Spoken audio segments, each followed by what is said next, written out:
isa sa mga pinaka-interesting at mga pinaka-nakakagimbal at nakakabaliw na usapan dito sa social media ay yung tinatawag na time traveler. At matagal na pinag-uusapan to mga video na to, no? Itong mga time traveler. Pero ito mga tol, ito yung pinaka-latest na pag-uusapan natin na I think, no, itong August lang, first week lang yata or second week ng August, meron na namang isang time traveler na nag-take ng lie detector test. So samahan nyo kung panoorin tong video na to at tignan natin kung ano yung masasabi ninyo. Comment nyo dyan sa baba kung ano masasabi nyo dito sa time traveler to. Pero bago yan mga tol, syempre huwag nyo kalimutan mag-subscribe dito sa ating channel Agent Expose, at marami pa tayong video na katulad nito ng mga conspiracy at mga mystery na pag-uusapan natin dito. Syempre huwag nyo rin kakalimutan yung Agent Expose Facebook group. Okay mga tol, so pwede kayo magpasa doon ng mga video clip na gusto nyo mag-react ako. Kung gusto ninyo, ayan, pasa lang kayo doon yung mga bagay na interest na mapag-uusapan natin dito. So huwag natin patagalin to, diretso na tayo. Yung time traveler na nag-take ng lie detector test, tignan natin kung papasa siya. My name is Adam Archon, and I am a time traveler. Adam Archon claims to be an actual time traveler from the year 2045. We sat down with him in person for the first time and hooked him up to a lie detector. Okay mga tol, so itong time traveler na to, si Adam Archon, galing siya sa 2045. Year 2045. Medyo 2023 ngayon, medyo malapit-lapit, no? Hindi siya ganun kalayo na katulad ng iba na hindi ko alam kung yung ibang mga nag-time na nagkaroon ng mga video na ganito na nag-claim sila na sila ay from year 3000. Pero ito medyo malapit-lapit. So tuloy natin to. To see if he was telling the truth. Here are the results. Watch this and decide for yourself. Hello, I am Adam Archon, and I am a time traveler from the year 2045. I have agreed to do a lie detector test with Apex TV today to prove to you that I am Ito lang isang tanong, no? Sabi niya kasi to prove to you that I am telling the truth, no? Una-una, ang tanong, no? Kung ako yung mag-i-interview, no? Para dito sa time traveler na to, bakit nila gustong pumunta sa past? No? And then, ipoprove nila yung sarili nila. Ano yung gusto nilang patunayan, no? No? Parang nakakaano lang, mapapaisip ka. Ba't nila, ano yung gusto nilang i-prove? Ba't gusto nilang bumalik sa past? Diba?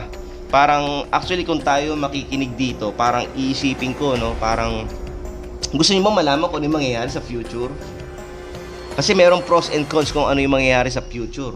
Kapag nalaman natin, merong pros and cons yan. Like, for example, kung ito yung merong isang time traveler na nagpunta sa time natin, and then sasabihin niya magkakaroon ng mga ganitong disaster, ganito ang mangyayari sa humanity, ganito ang mangyayari sa government, ganito ang mangyayari sa mundo.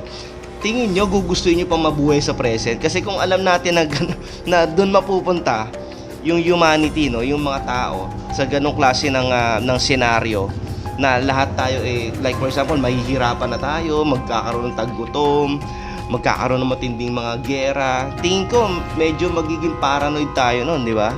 So, isa yun sa mga, sa mga disadvantage kapag, kung sakaling totoong time traveler, yun ang isa sa mga magiging disadvantage. Kung ano yung, kung paano tayo magbubuhay ngayon, di ba? Parang matatakot ka na. Di ba? Tuloy natin to, okay? Tuloy natin mga tol. Yes, I am a time traveler from the year 2045. True! Pumasa siya. Implant. Yes, I do have an implanted chip in my hand known as the One. The One yung tawag, implanted chip.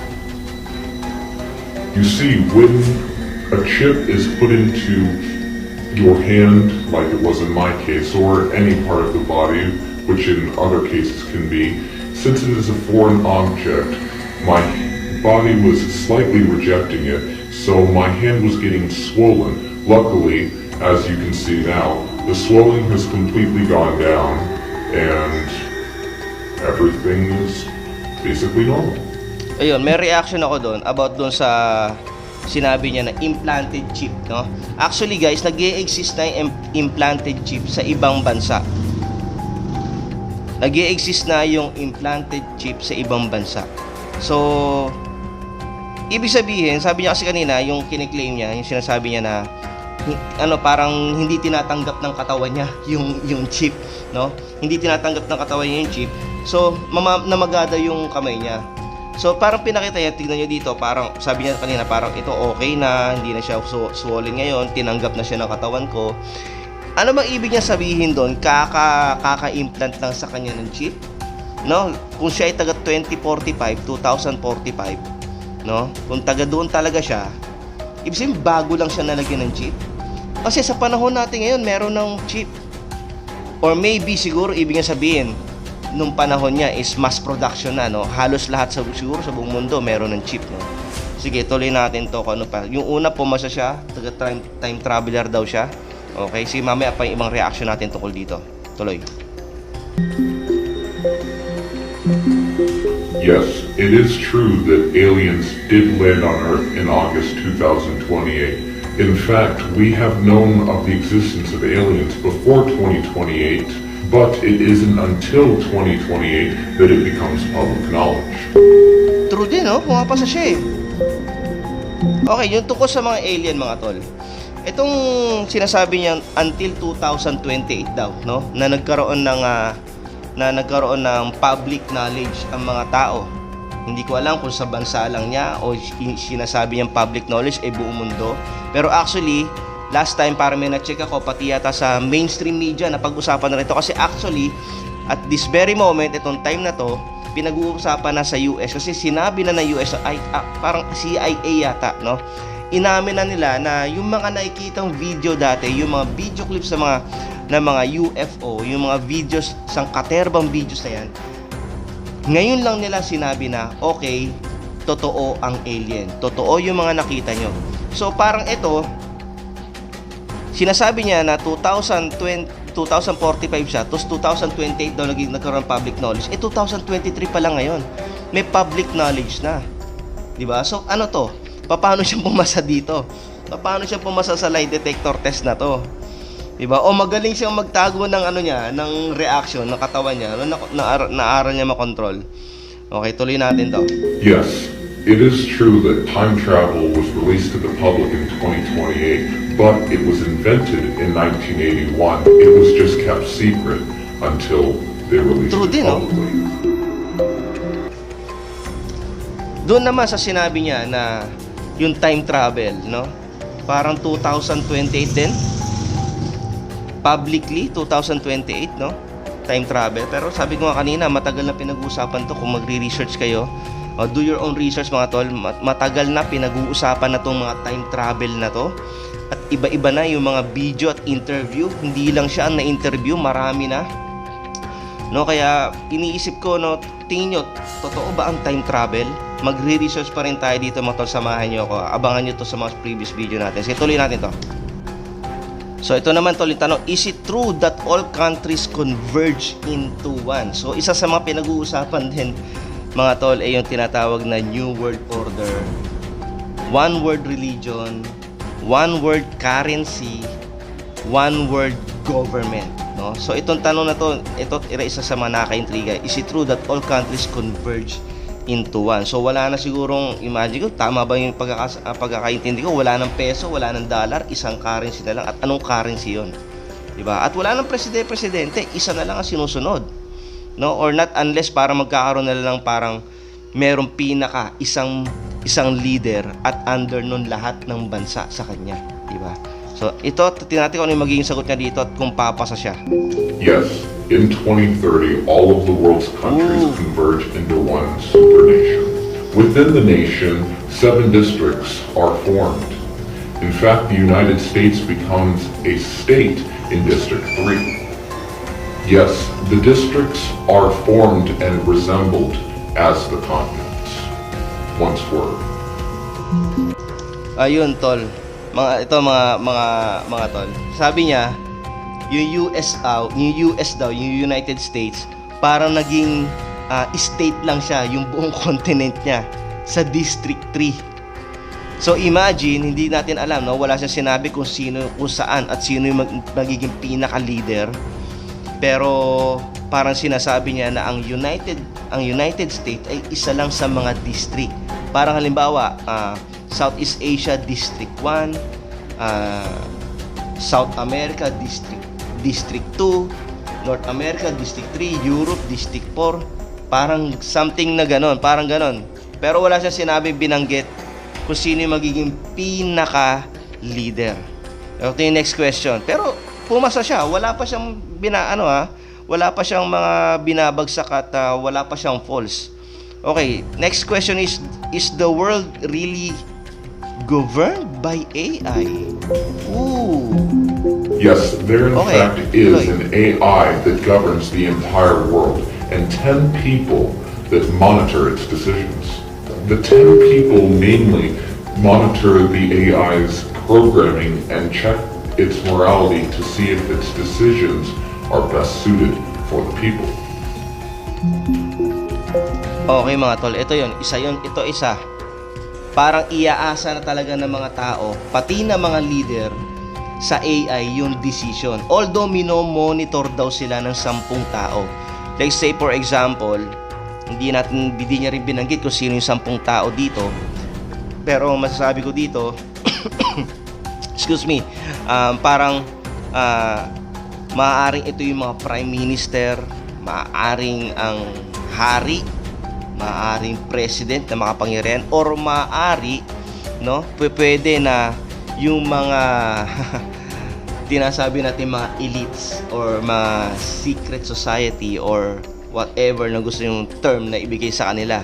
Maaaring sila lang, no, iilang pamilya lang yung humahawak dito sa AI na to. And then i-check na lang nila kung tama o best ba yung decision ng AI na yon. So mapapadali ang mga decision making, tingin ko, no, kapag pumasa na sa kanilang 10 yung decision ng AI na yon na mag-govern.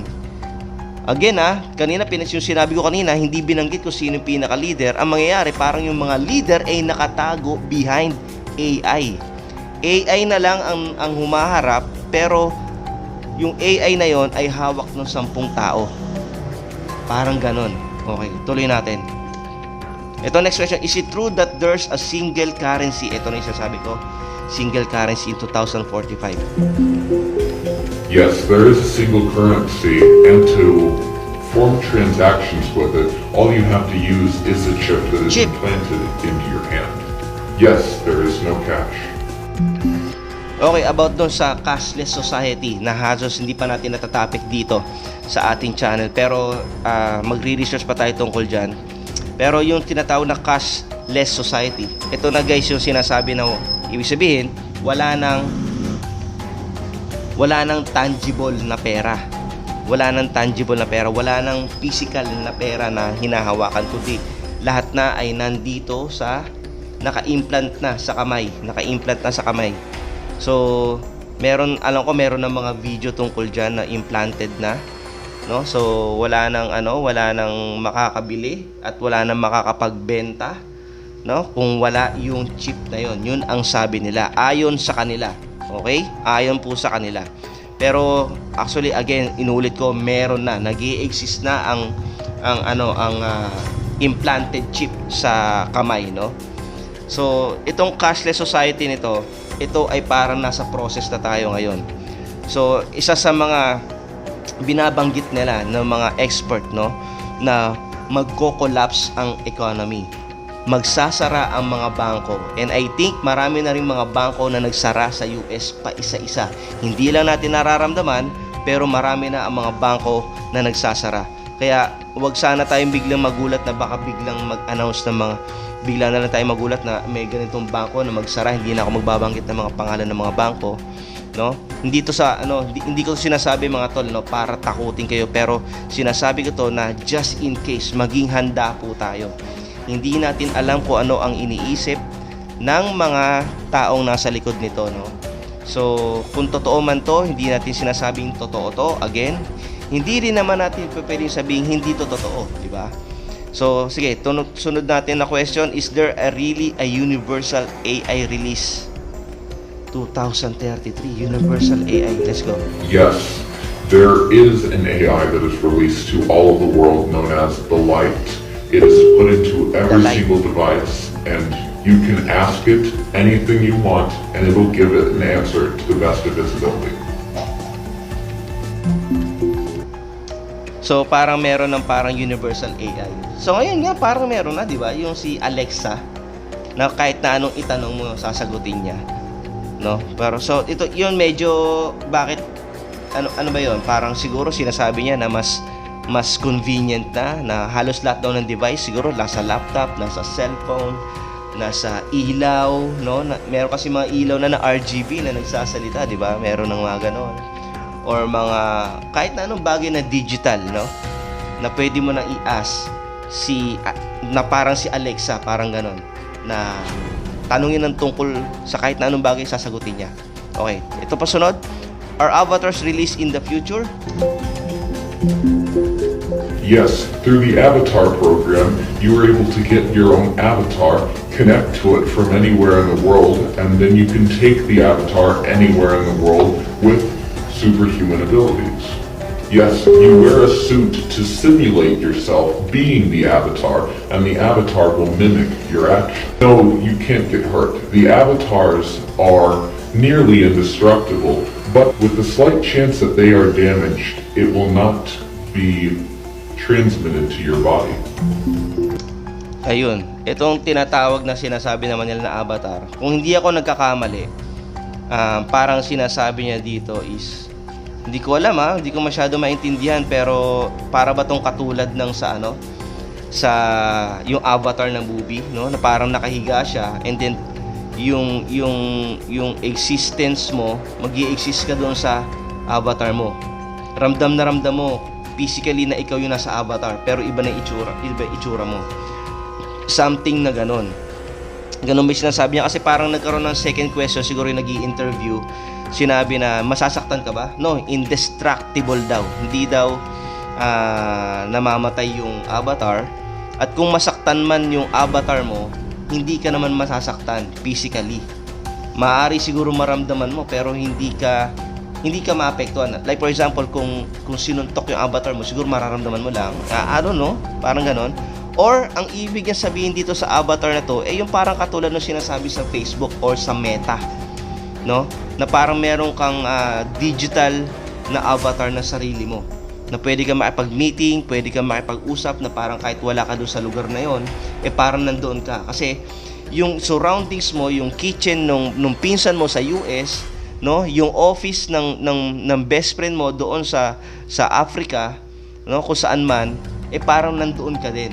And then yung sinasabi doon sa Meta, no, na parang pwede ka rin bumili doon ng lupa digital sa world ng avatar, no, ng Meta. Pwede ka rin makipag-transact doon. Pwede ka mag-exchange doon ng pera. I don't know kung parang meron din sariling currency yun, hindi natin alam. Hindi ko alam kung ano yung specific na sinasabi niya dito, pero maaari yung sinasabi niya parang sa movie na Avatar, no, na parang hihiga ka or bigla ka mapapasok sa yung awareness mo nandun. Physically, parang nandun ka dun sa avatar na yun. Tuloy natin. What do people wear in the future? Ba? Okay. In fashion, the color spectrum has greatly disappeared.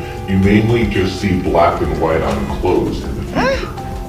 Yes, that is why I'm wearing this white shirt with my favorite black and white tie. Ano masabi niyo doon mga tol? Para magiging boring yata ang future.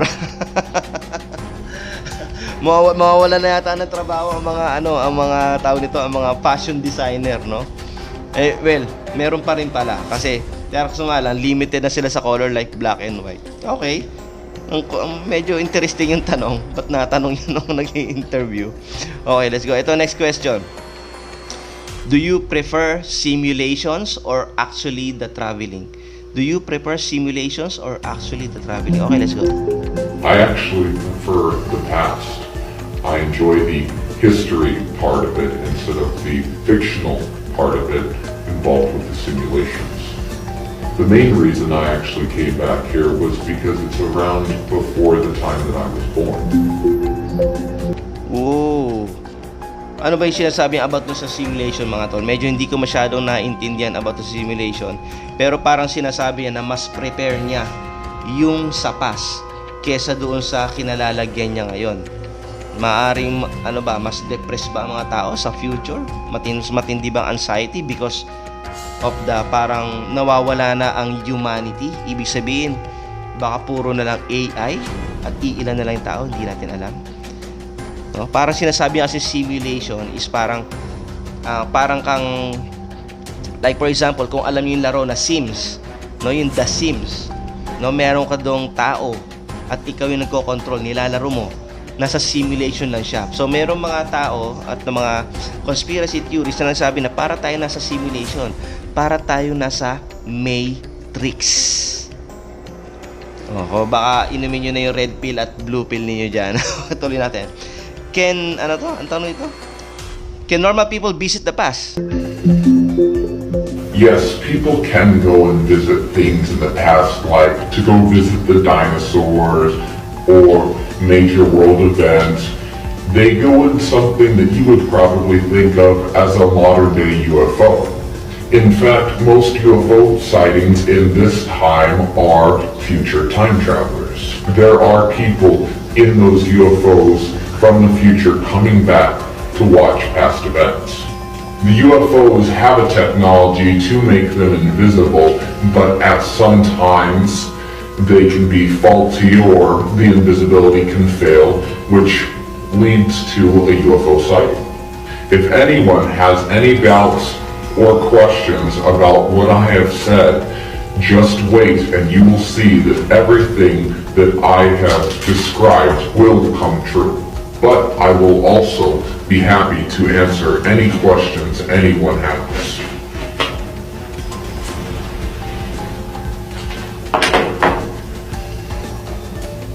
Okay, so yun yung sinabi niya, no, parang talagang pinanindigan niya yung sinabi niya na abangan nyo na lang yung mga mangyari at totoo yung mga sinasabi ko.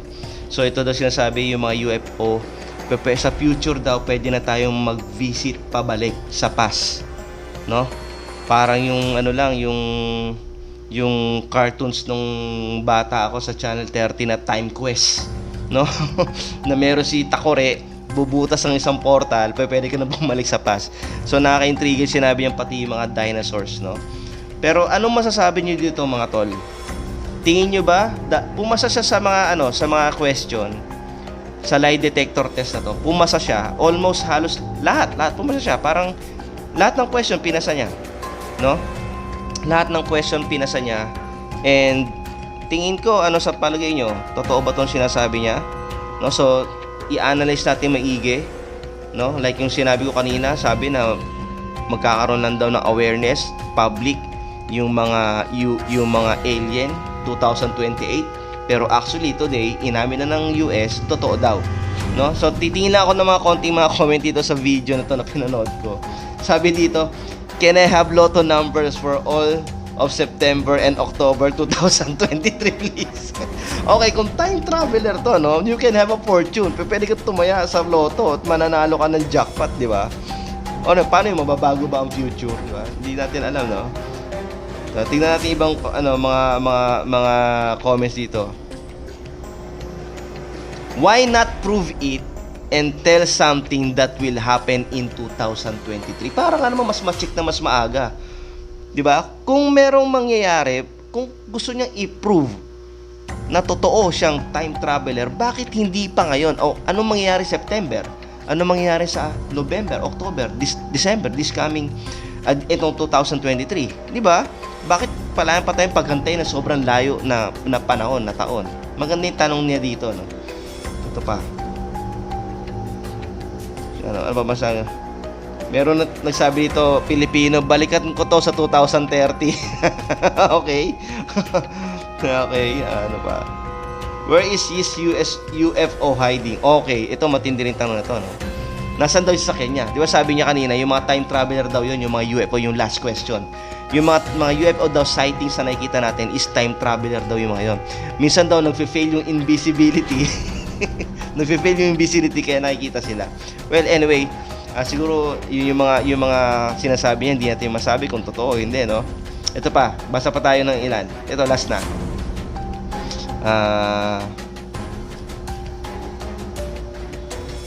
Tingnan natin, no? Sabi ng iba, sinasabi niya lang daw to, totoo daw ba to, no? Okay, tingnan natin yung mga magandang mga comment. Ito sana maganda sana yung tanong na to, is the chip, no? O yung sinasabing chip doon sa kamay, no, para bumili ka.